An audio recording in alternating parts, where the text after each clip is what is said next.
Good morning and नमस्कार दोस्तों, स्वागत है आप सभी का आपके अपने YouTube channel GK search engine पर। आज है 24 फरवरी और 24 फरवरी से रिलेटेड राजस्थान करंट अफेयर्स के जितने भी इम्पोर्टेंट क्वेश्चन हैं उन सभी को हम इस वीडियो में डिस्कस करने वाले हैं।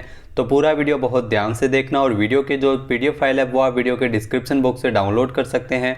वीडियो के एंड में मैं आपसे क्वेश्चन पूछूंगा जिसका आंसर आपको कमेंट बॉक्स में देना है। कल के वीडियो में मैंने आपसे क्वेश्चन पूछा था जो था हाल ही में प्रधानमंत्री नरेंद्र मोदी द्वारा राजस्थान के सिरोही में जल जन अभियान का शुभारंभ कब किया गया था। तो इस क्वेश्चन का आंसर आपको सही आंसर कमेंट बॉक्स में देना था। तो 16 फरवरी को इस अभियान का शुभारंभ किया गया था। सी ऑप्शन इसका बिल्कुल सही था। जिन दोस्तों ने सी ऑप्शन कमेंट बॉक्स में सही जवाब दिया था उनको हार्दिक शुभकामनाएं।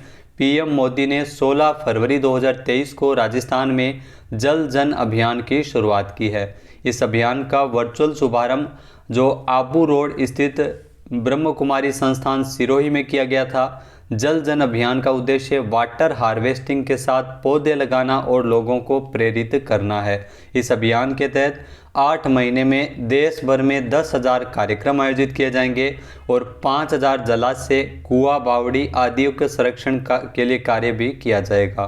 तो चलिए स्टार्ट करते हैं आज के करंट अफेयर्स। पहला क्वेश्चन है, हाल ही में राजस्थान के वरिष्ठ रंगकर्मी विलास जानवे को साल 2021 के संगीत नाटक अकादमी पुरस्कार से किसके द्वारा सम्मानित किया गया है। तो इनको यह पुरस्कार दिया था राष्ट्रपति द्रौपदी मुर्मू ने, यानी कि सी ऑप्शन इसका बिल्कुल सही हो जाएगा। आइए जानते हैं इम्पोर्टेंट फैक्ट्स। तो राष्ट्रपति द्रौपदी मुर्मू ने राजस्थान के वरिष्ठ रंगकर्मी विलास जानवे, जी हाँ विलास जानवे राजस्थान से है, इनको 23 फरवरी को नई दिल्ली के विज्ञान भवन में आयोजित समारोह के दौरान साल 2021 के संगीत नाटक अकादमी पुरस्कार से नवाजा गया था। पुरस्कार के रूप में विलास जानवे को ताम्रपत्र एवं 1 लाख रुपए की प्रोत्साहन राशि दी गई थी।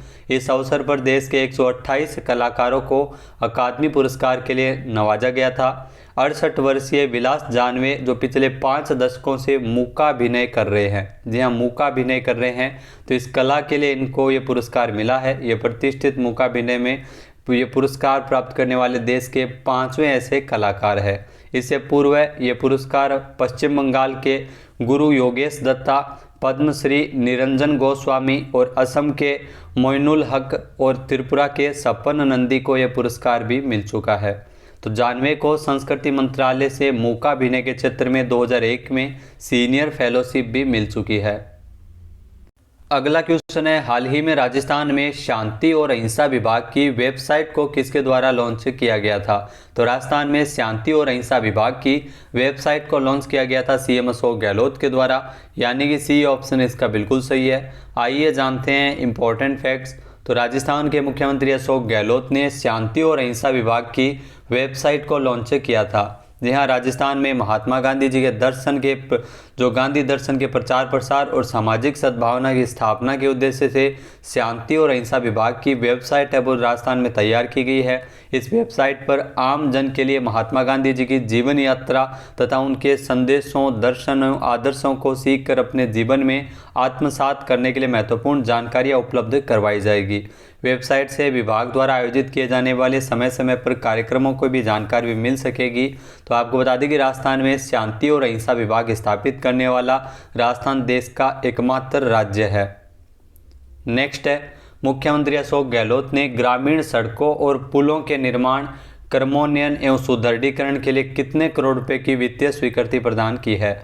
तो इसके लिए 1745.73 करोड़ रुपए मंजूरी किए गए थे, यानी कि ए ऑप्शन इसका बिल्कुल सही है। आइए जानते हैं इम्पोर्टेंट फैक्ट्स।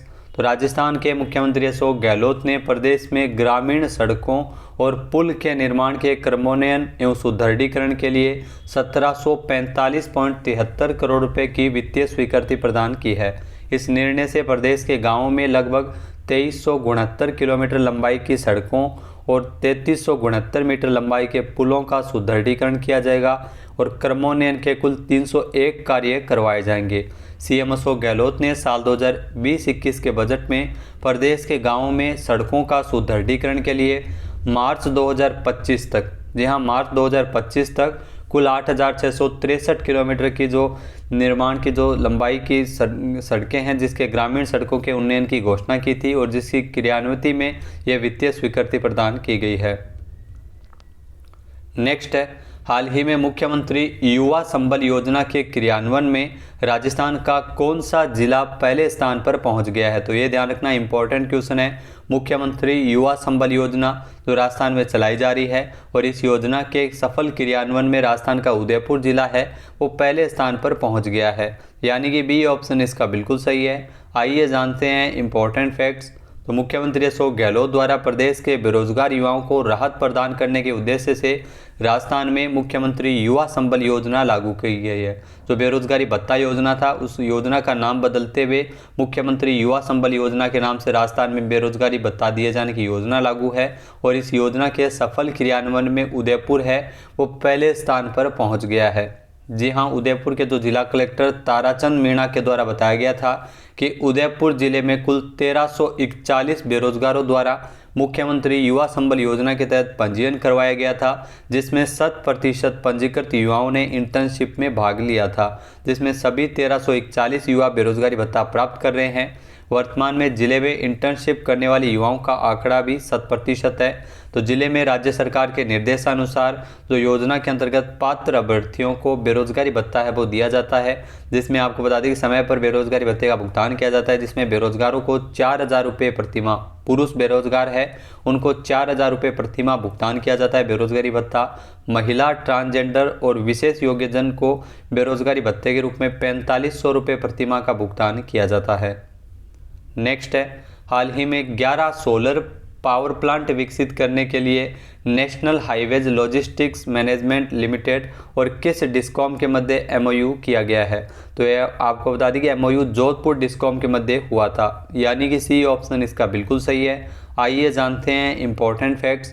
तो राजस्थान में जो मुख्य सचिव उषा शर्मा की अध्यक्षता में 22 फरवरी को शासन सचिवालय परिसर जयपुर में एक बैठक आयोजित की गई थी और उस बैठक में जोधपुर डिस्कॉम और national highways logistics management limited के बीच एमओयू पर हस्ताक्षर किए गए थे। यहाँ एमओयू किया गया था इन दोनों के बीच में, जोधपुर डिस्कॉम और national highways logistics management limited के मध्य। इस एमओयू से अमृतसर बठिंडा जामनगर एक्सप्रेसवे के किनारे राज्य के 6 स्थानों पर 11 सोलर पावर प्लांट है वो स्थापित किए जाएंगे। नेक्स्ट क्वेश्चन है, हाल ही में राजस्थान में चतुर्थ Khelo India women's national ranking archery प्रतियोगिता का आयोजन कहाँ किया गया है? तो इस प्रतियोगिता का आयोजन है वो जयपुर में किया गया है, यानी कि ए ऑप्शन इसका बिल्कुल सही है। आइए जानते हैं इंपॉर्टेंट फैक्ट्स।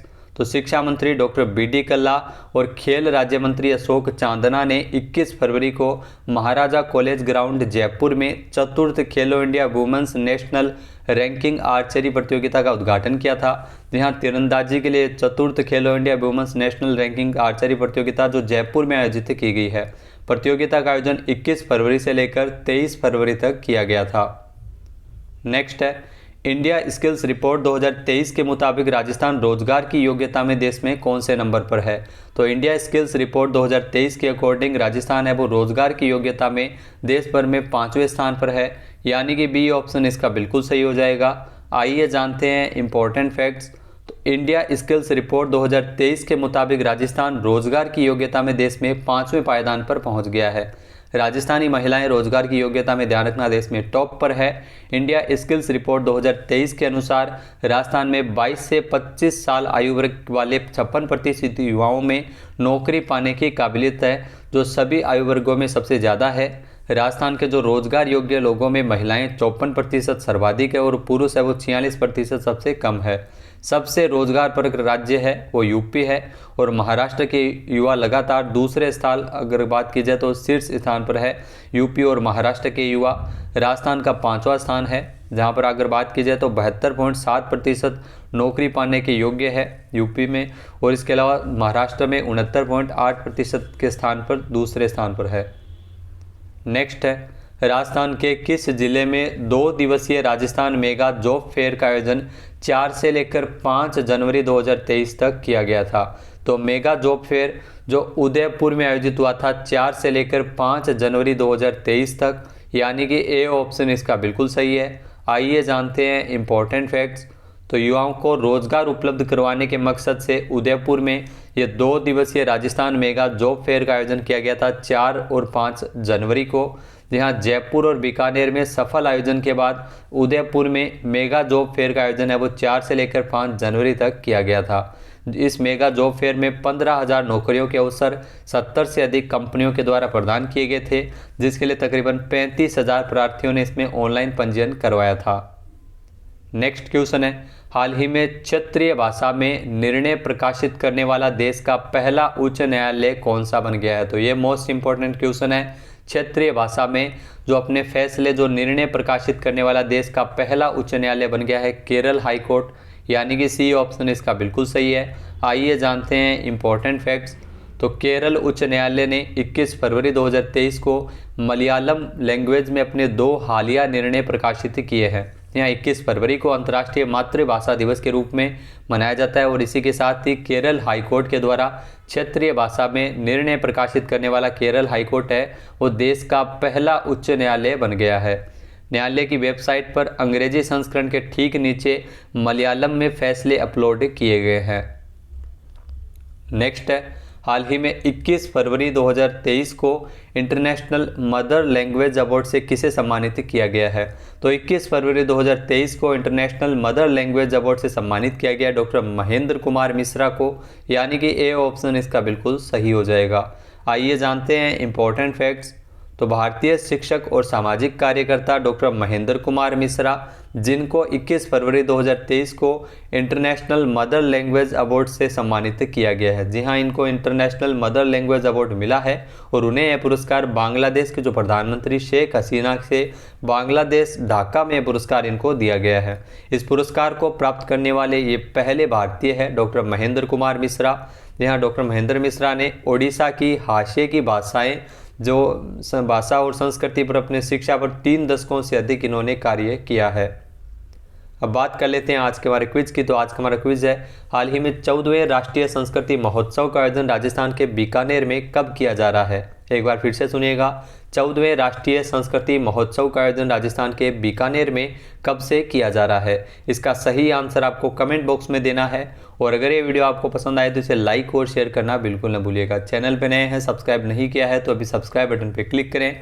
इस वीडियो की जो PDF फाइल है वो आप वीडियो के डिस्क्रिप्शन बॉक्स से डाउनलोड कर सकते हैं और इस क्वेश्चन का आंसर आप वोट करके भी कर सकते हैं। दोस्तों, अगर आप RO और EO की तैयारी कर रहे हैं तो जल्द ही हम आपके लिए एक कोर्स लेके आ रहे हैं RO और EO का, जिसमें आपको 600 से ज़्यादा क्वेश्चन की टेस्ट सीरीज़ देखने को मिल सकती है। RO EO की जो योजनाएं हैं उनको विस्तार पूर्वक हमने बताया गया है, वीडियो भी बताया गया है, तो उसकी PDF फाइल आप वहां कोर्स से परचेज कर सकते हैं। इसके अलावा वहां पर आपको अलग अलग कंटेंट जैसे राजस्थान करंट अफेयर्स जनवरी और फरवरी का, पिछले साल का भी राजस्थान करंट अफेयर्स वहां पर आपको देखने को मिल जाएगा। तो पार्ट B के लिए स्पेशल हम कोर्स लॉन्च कर रहे हैं, तो इसके लिए जल्द ही आपको सूचना मिल जाएगी। जय हिंद, जय भारत, जय राजस्थान।